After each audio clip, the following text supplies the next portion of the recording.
What is up, everyone? Sam at Wyvern Kodiak. I have a pretty interesting one for us today. I've been looking forward to checking out. This is going to be the Exceed Designs Avair. So let's get into this thing because it's a pretty cool one. So opening up the box, and it's got a really nice delivery here. Lock bar insert, extra pivot screws, extra hardware in here. I mean, they really kind of set you up for, extra parts and everything like that. Definitely appreciate that. Very nice presentation here. We're all going to probably use a different tool than what they supply here with this Allen wrench looking hardware tool, but I still appreciate the fact that they add something in here. You never know. I'm a klutz. I've been known to lose things from time to time, so if I lost my T8 or unfortunately T6 here, they got you covered at least, which is cool. So let's get into the important thing, and that's the knife. So let's move this aside. And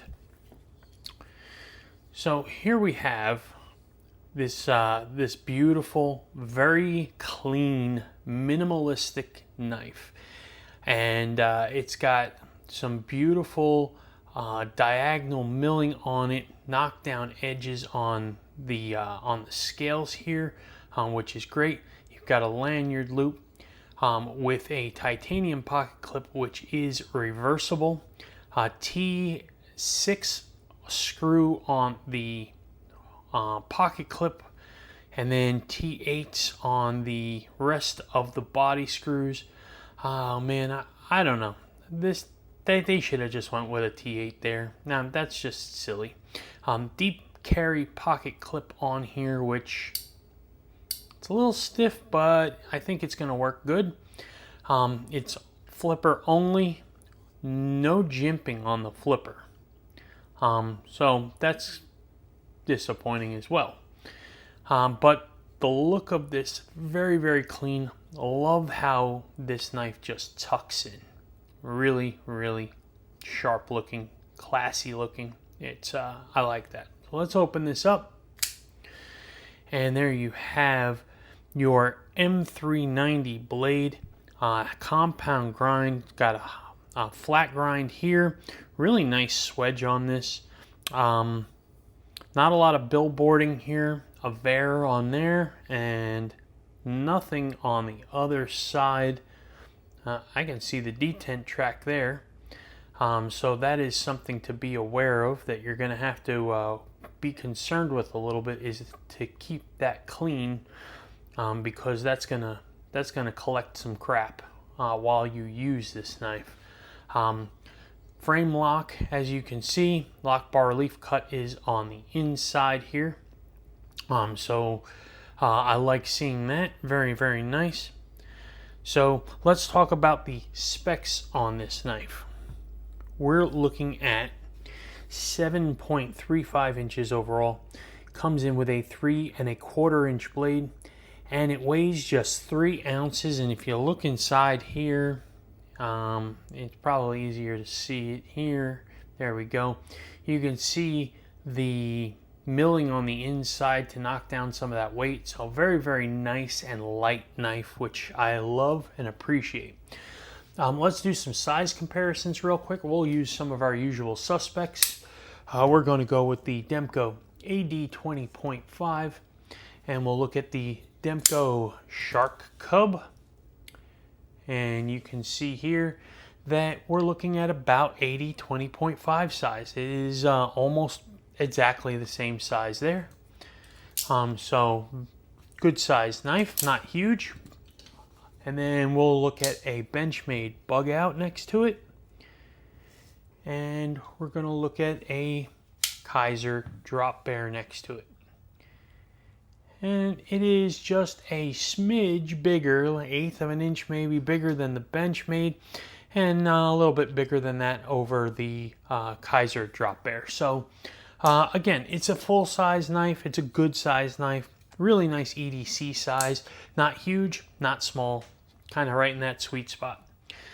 So let's talk about the ergos. The ergos, this is a very neutral grip knife here, flat back on here, nothing crazy, contour, slight contour on the scales, not extreme or anything like that, but a slight contour on the scales.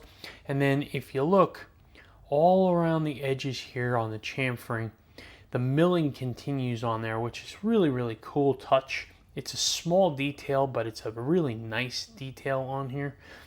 So I do appreciate that. Very, very cool looking. But neutral ergos on here, 4-finger grip. I have plenty of room here, so I've got all 4 fingers on here. Very comfortable. No pinch points, no hot spots. Thumb out on the blade.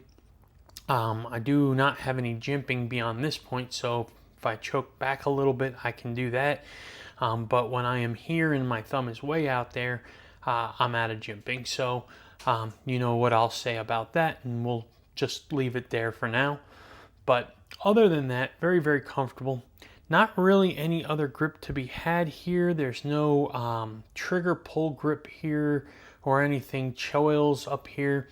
Not even really a sharpening choil. If you look at that, the plunge grind runs right to where the edge runs, so you're not going to get a ton of sharpening life out of this thing either, which is kind of disappointing.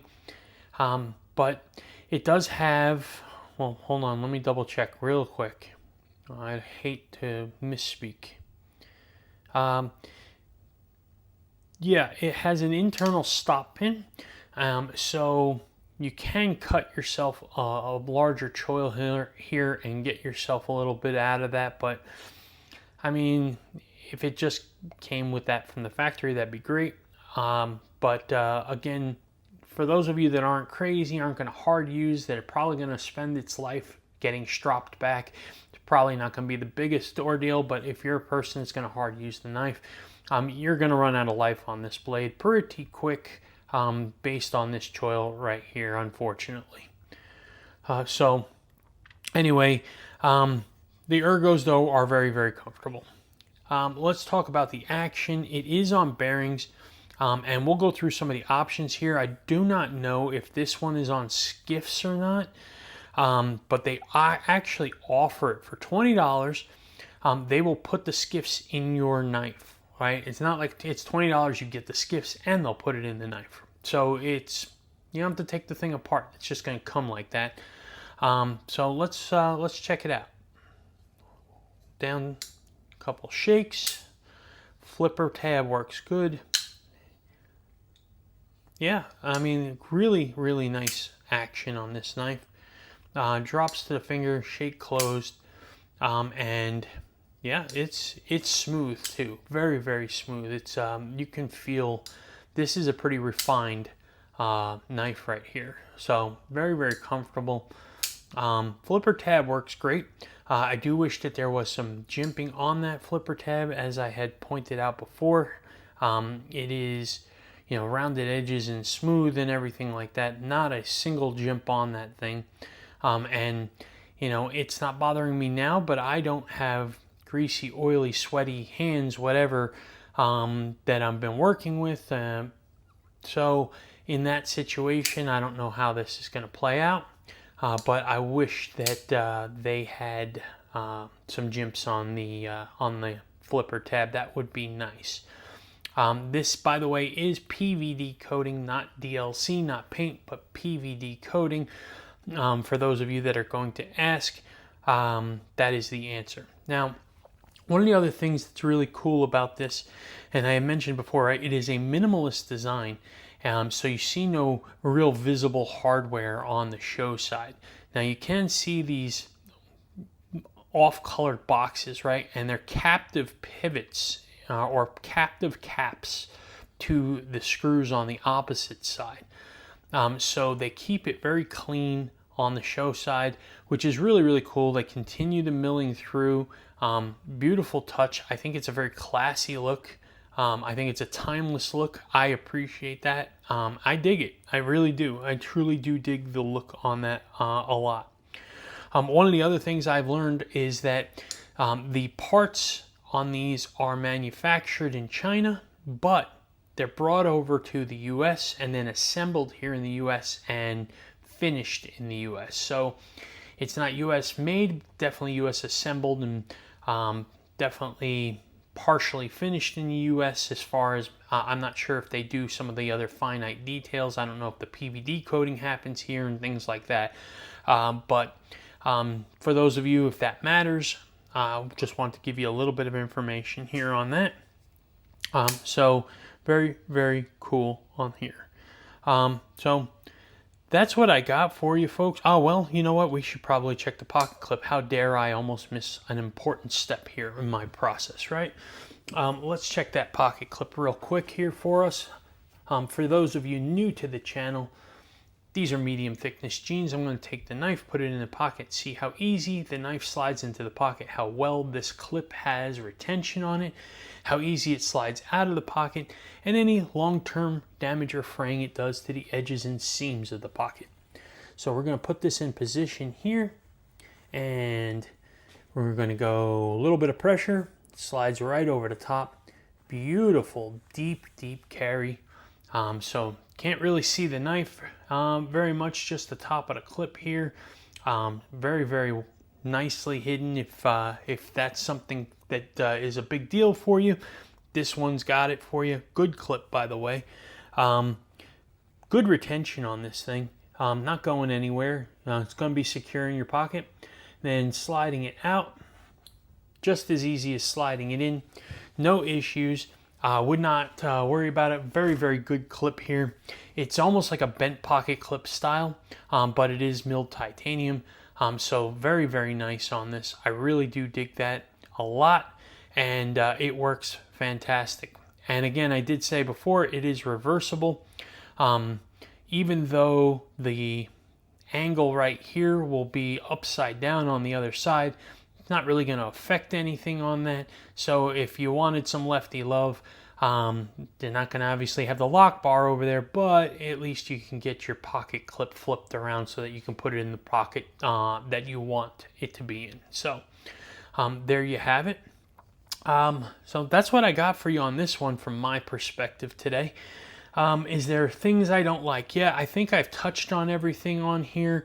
The lack of jimping on the flipper tab is a miss in my opinion. I wish that they did have some jimps on there.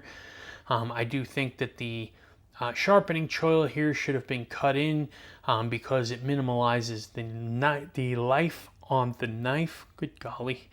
You know, that would have been nice to get a few more extra sharpenings out of this this blade.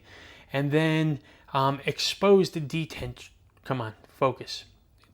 Exposed detent track right here on the edge of the blade is going to be something that you're going to have to keep an eye on because that is going to be a highway for grime and grit and just filth that gets in there, and that's going to affect your action, that's going to affect your detent. So you're definitely going to want to keep that track clean, and those are the big ones for me on that. Other than that, this knife is really, really cool, and you know, I would say that a couple refinements in this thing would be really, really spectacular. Now, price point on this is interesting as well. They start at $180, and that's no milling and clean titanium, and then you add up from there. You know, a little bit for this and a little bit for that, and they go up to like 200 and I think it's 245 bucks or something, and that includes the skiffs. If you don't do that, I think it's like 220 bucks maybe for a version like this. If there's no skiffs in here, I don't know. I didn't dismantle this one, but that's what you got on this. So really not a bad price for what you're getting. M390 titanium, all these little things, the extra parts and pieces and stuff like that that goes into this. I would say very, very fair price on what they're asking for starting at 180 bucks. So that's what you got here. Is a very, very cool knife. Anyhow, drop me a comment. Let me know what you think. Exceed Designs Avair. Really, really cool knife. Enjoyed checking this thing out. Do me a favor and follow the Wyvern Kodiak YouTube channel. Subscribe to us, please. We do appreciate the support. Check us out on Instagram at Wyvern Kodiak. And then check us out on the website, wyvernkodiak.com. Sign up for the newsletter and stay informed. All things Wyvern Kodiak. Anyhow, that's what we got. Appreciate everybody's time. I hope you all enjoyed this video and you all have a fantastic day.